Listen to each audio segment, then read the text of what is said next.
Feathers did not evolve from scales. It's not just the religious fundamentalists who disbelieve in evolution. Most folks disbelieve in evolution. Evolution is not a light which illuminates all facts. There is no evidence for the magnetic reversals at the ocean floor. The Constitution does not discuss separation of church and state.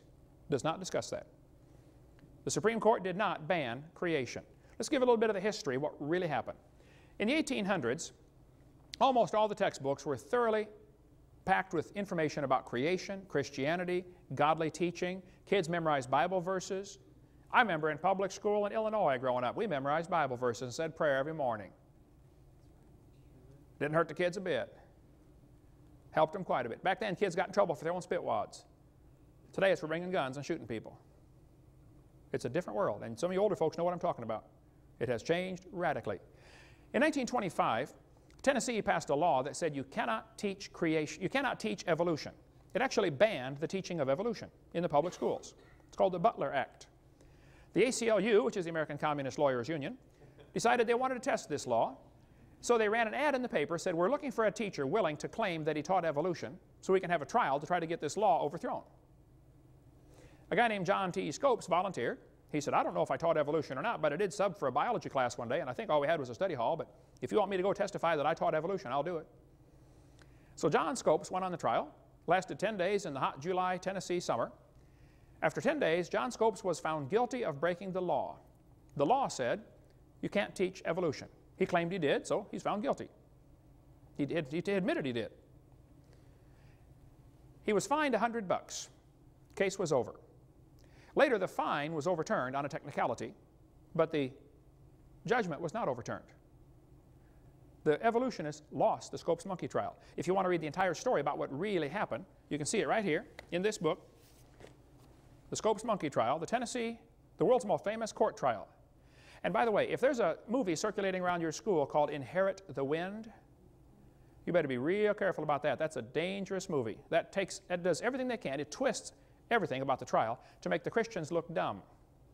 You want to read word for word every word that was spoken there? Here it is right here, the court transcript verbatim. You can get it from Bryan College in Dayton, Tennessee.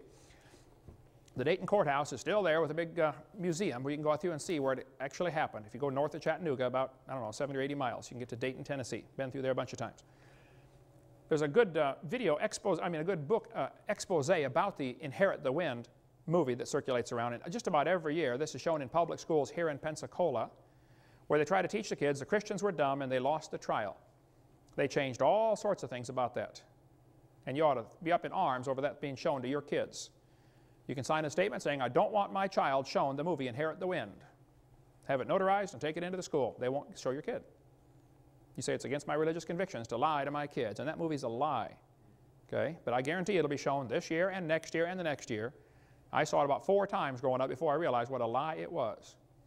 You want to get the material from Bryan College, there's their phone number, or from George Serrell, who has an excellent article about the Inherit the Wind, what really happened in the book, The Real Trial, compared to the Inherit the Wind movie, which is just baloney. Or you might want to get the book Ride to Glory. You can get it through our ministry. I don't read novels much, but this one is incredible. This guy said, what if the Scopes trial was redone now, in the 21st century, at a modern university? Whew. Brother, I couldn't put it down. I mean, I read a lot of books, but this one, I never should have started it, man. I couldn't. I didn't sleep for 4 days trying to finish that. I wasn't quite that bad, but in 1968, the last law banning evolution was overturned. Now keep in mind, there were many laws against teaching evolution until 1968. There's never been a law against teaching creation. The laws banned evolution. In 1980, the state of Arkansas passed a law and said, we want balanced treatment. If the teacher teaches evolution, they must also teach creation. Give it balanced treatment. The court in Arkansas, 8th Circuit Court, I believe, struck that down and said, nope, this law is unconstitutional. They didn't say you couldn't teach creation. They just said you can't demand equal time. And the atheists started going around saying, see, you can't teach creation. That's not what the law said. It's not what the court said. They never said you can't teach creation. They just said you can't require that the teachers teach creation. If we passed a law in Florida that said the teachers are required to breathe, I bet that law would be struck down because, I mean, you probably ought to breathe, but they can't require that you breathe, right? And that's what happened with the Arkansas law. Then Louisiana passed a law requiring teachers to teach creation if they taught evolution. Again, balanced treatment. Supreme Court struck this one. It went all the way to Supreme Court. Supreme Court struck it down. After the 1987 ruling by the Supreme Court, Stephen Jay Gould, who hated creationists and had a set of my tapes on his shelf. I went up and visited his office. His secretary was there. She said, yeah, he's got your tapes right here, Mr. Hovind. I never did get to meet him. He died a few years ago. He knows better now. He's no longer an evolutionist. But Stephen Gould said after the verdict, he said, no statute exists in any state to bar instruction in creation science. It could be taught before and it can be taught now. They never said you can't teach creation. The court said you can't require it. That's all. And don't let anybody tell you different. That's what the law, that's where it stands right now.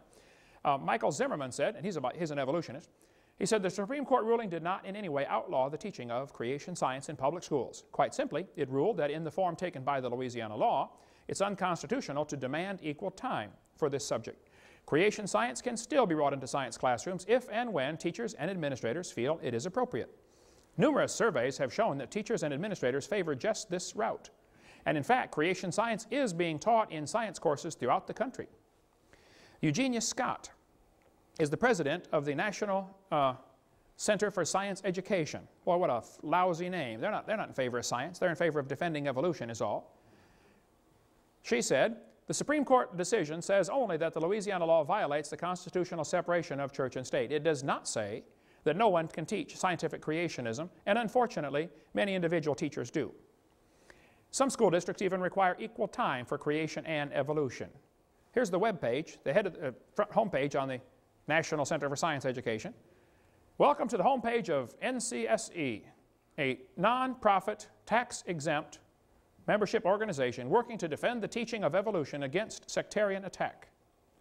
We are a nationally recognized clearinghouse for information and advice to keep evolution in the science classroom and scientific creationism out. That's why they exist. I spoke in Berkeley last November, Berkeley, California. That's where these guys are located.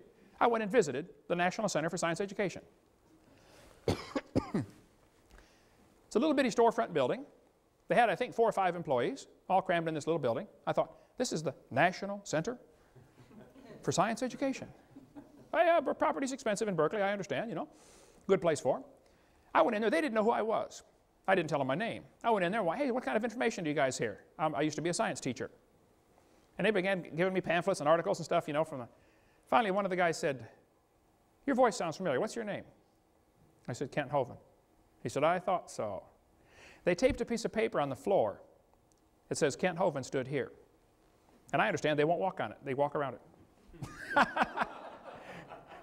One of the guys came to all 10 hours that I lectured at Berkeley and asked me question after question after question. Look, these folks are not the enemy. Now, they do work for him, but they're not the enemy, okay? Satan is the enemy. They're just blinded, that's all. They're willingly ignorant, like the Bible says. But even the National Center for Science Education knows it's okay to teach creation if you want. William Provine said, teachers and school boards in public schools are already free under the Constitution of the United States to teach about supernatural origins if they wish in their science classes. Laws can be passed in most countries of the world requiring discussion of supernatural origins in science classes and still satisfy national legal requirements. And I have a suggestion for evolutionists. Include discussions of supernatural origins in your classes and promote discussion of them in public and other schools. Come off your high horse about having only evolution taught in science classes. The exclusionism you promote is painfully self-serving and smacks of elitism. Why are you afraid of confronting the supernatural creationism believed by the majority of persons in the U.S. and perhaps the worldwide? Good question. Why are they so afraid of this topic? I speak in public schools all the time. I'm telling you, some schools, though I can't get into, they are just absolutely afraid of having a creationist come in. There's no reason to fear. The fact is, most folks don't believe in evolution anyway. The fact is, there's no law saying you can't teach creation. Just go ahead. You don't know. It is against the law for the public school teacher to use tax dollars to try to convert the kids to be a Buddhist or Catholic or Baptist or something else. That is against the law. But it's not against the law to discuss creation. Provine said, shouldn't students be encouraged to express their beliefs about origins in a class discussing origins? If you're discussing origins, then let's discuss origins. But see, in the mind of the evolutionist, your answer must be naturalistic. Suppose I said, I want you to explain how computers came to be, but you cannot use man as your answer. I want a naturalistic explanation of how computers came to be. Well, you're dead in the water right up front because of the definitions I gave. And the evolutionist says we have to explain how the world got here, but we can't use supernatural as an explanation. Well, duh. And what we got here is like two computers arguing with each other. Does man exist? They can't see him, they can't touch him, they can't feel him. But he does exist. See, it's obvious the Creator would be outside of the creation. He's above and beyond. He's not affected by what he created. God created time,